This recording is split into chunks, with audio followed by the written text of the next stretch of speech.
Doug Rowell, and I'm a very grateful alcoholic. I am grateful to be an alcoholic and grateful to be a member of Alcoholics Anonymous. And the reason I say that is to piss off the newcomers. Because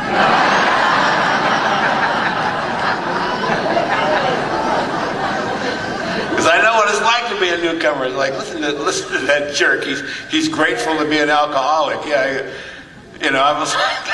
I was like, no, he doesn't mean. It sounds like he's happy he's a drunk, but he really probably he means he's an alcoholic who's incidentally grateful to. He got his driver's license back so he could go to his stupid grateful job and support his grateful damn family or something. He couldn't mean he's like, hey, yeah, thanks for the terminal illness. I don't know what I'd do without that. I understand it's an incurable illness, but you can arrest it if you never, ever swallow another drop of alcohol as long as you live. Oh, I'm home. Yeah. So, I mean, I don't know. I'm absolutely delighted to be here. My sobriety date is June 7th, 1987. Just a mere 3 months before my wife got sober, and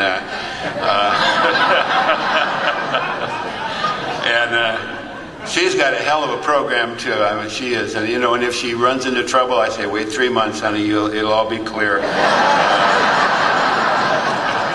How about a cup of coffee? And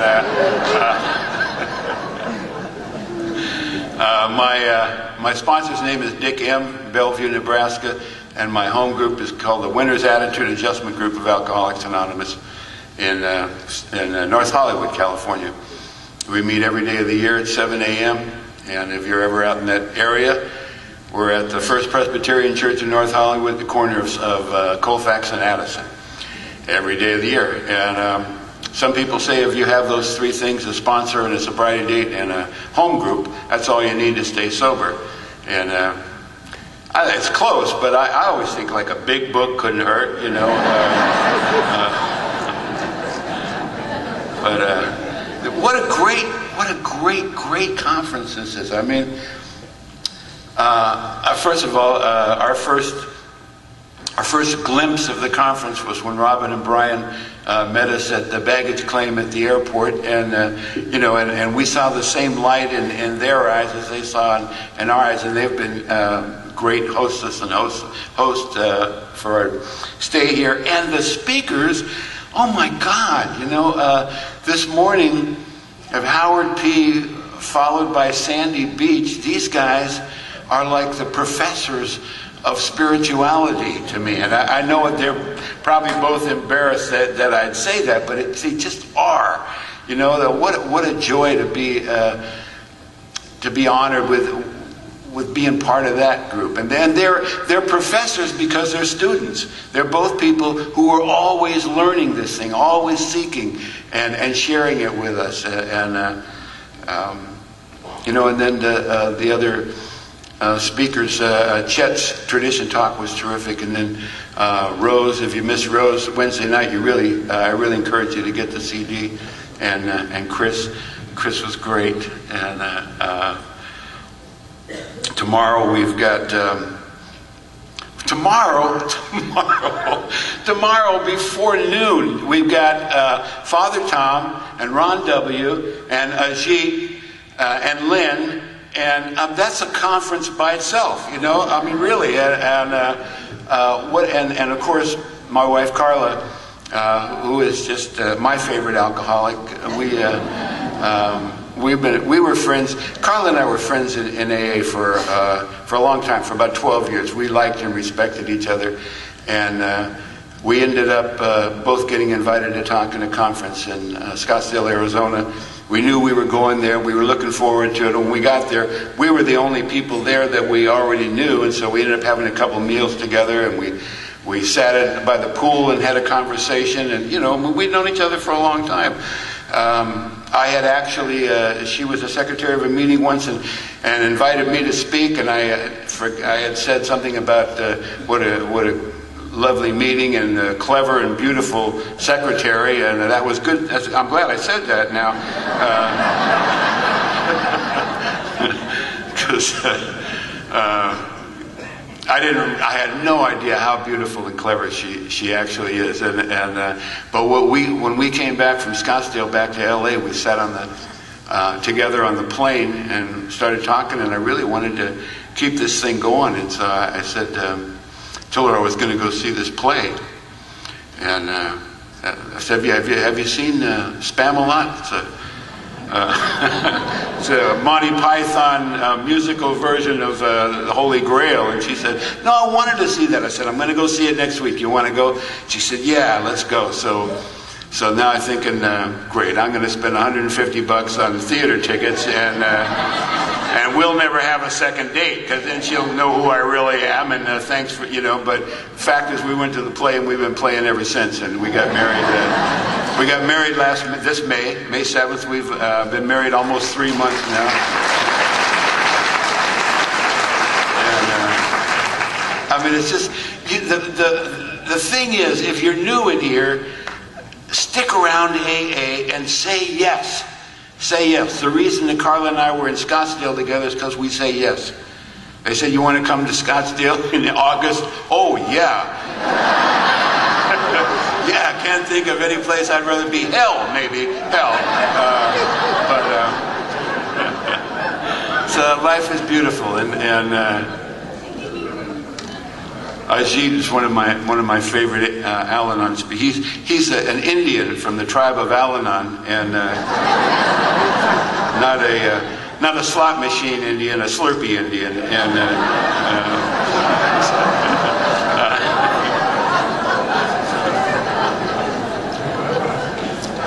is he going to talk about himself? Yeah, that's really what I've been getting around to.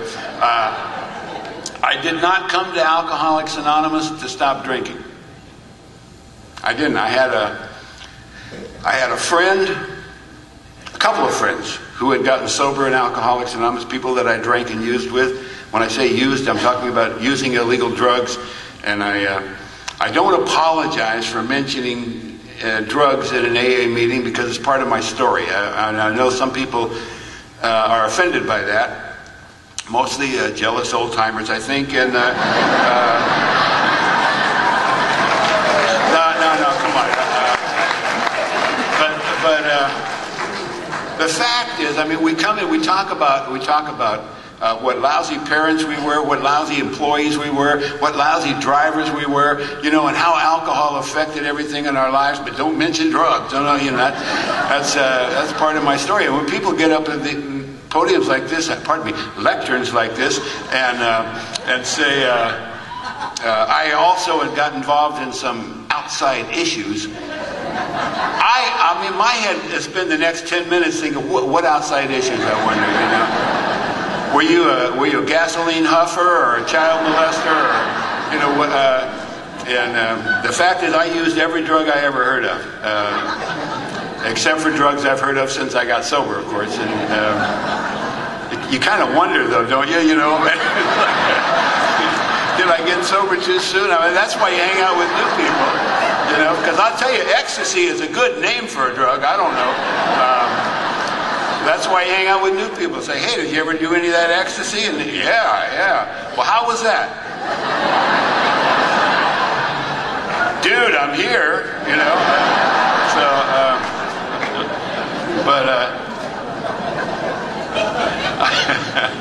I used every drug I ever heard of, and I never met a drug that alcohol couldn't help. Some of them I didn't care for. You got to try them to find out, so I only used them like 5 or 6 times, But it's funny because I never hear anybody say, geez, you wouldn't think he would use drugs to look at them, but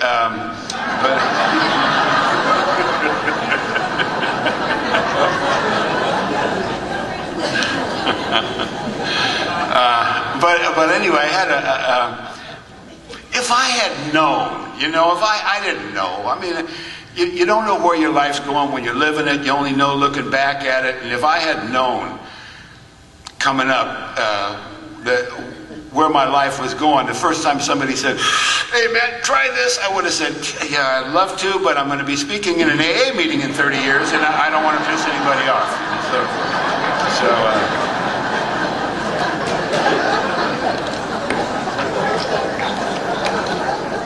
Fact is, I had a friend got sober in AA, and if you have friends that get sober in AA that you're used to drinking and using with, if they're working the least little bit of a program, you notice a change in their life. They'll show up. They'll be where they say they're going to be when they say they're going to be there, dressed appropriately and speaking in whole sentences. And my friend Teddy was like that, and I would, have some meals with her, hang out with her a little bit, and I saw what was going on in her life. I thought it was good too, because she was a bad drunk. And she was fun, but you never knew what was going to happen, and so it was good that she got sober.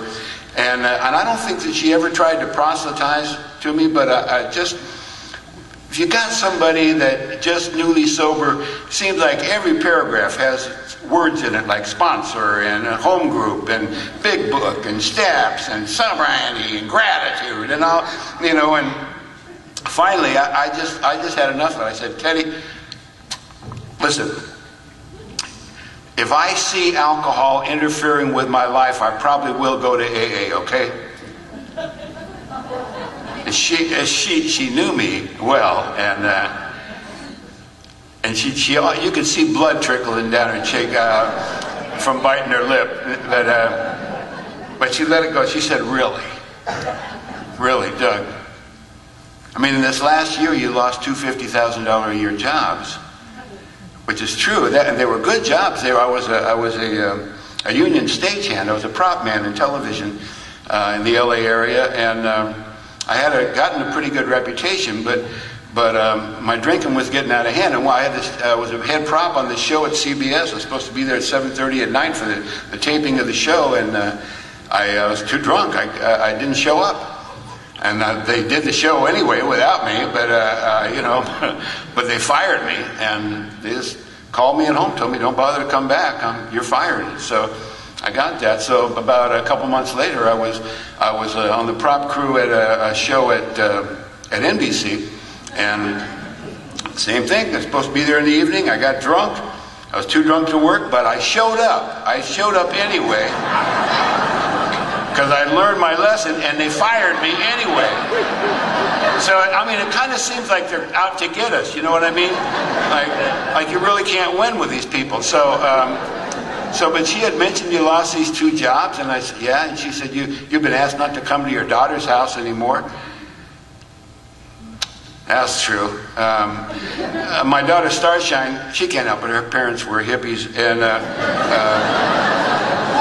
but my daughter Starshine, her mother and I had split up when she was about 2, and we had stayed friends, and I stayed in her life, and I was accountable to them to the extent I could be. And her mother remarried this great guy named Stu, who was a terrific guy. We were friends. We would have been friends if there was no family connection. But one day I was supposed to go and take Star to the movies, and I started drinking before I got there, and I was supposed to be over there at noon. By noon, I showed up drunk.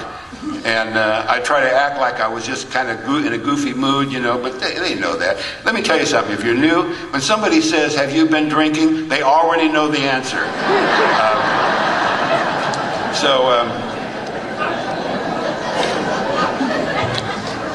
So Stu, my daughter's stepfather, took me out on the front porch, and he said, "Doug, I can't let her get in the car with you. I'm not going to do that. Let me make this clear. You're welcome in our home anytime. Sober. Don't come over here drunk anymore. It's very hard on Star." End of sentence. I got it. He was right. I knew he was right. I didn't have any argument for it. I said, "Okay, I'm sorry." And I got in the car and I started to drive home, and I'm thinking, God, this man cares more about my daughter than I do. He's protecting her from me. I mean, how disgusting is that? He's protecting her from me. He didn't say, "Don't come over here drunk. We're afraid you'll break our furniture or fall in the pool and drown or embarrass us in front of the neighbors." He said, "Don't come over here drunk. It's hard on Star." And I just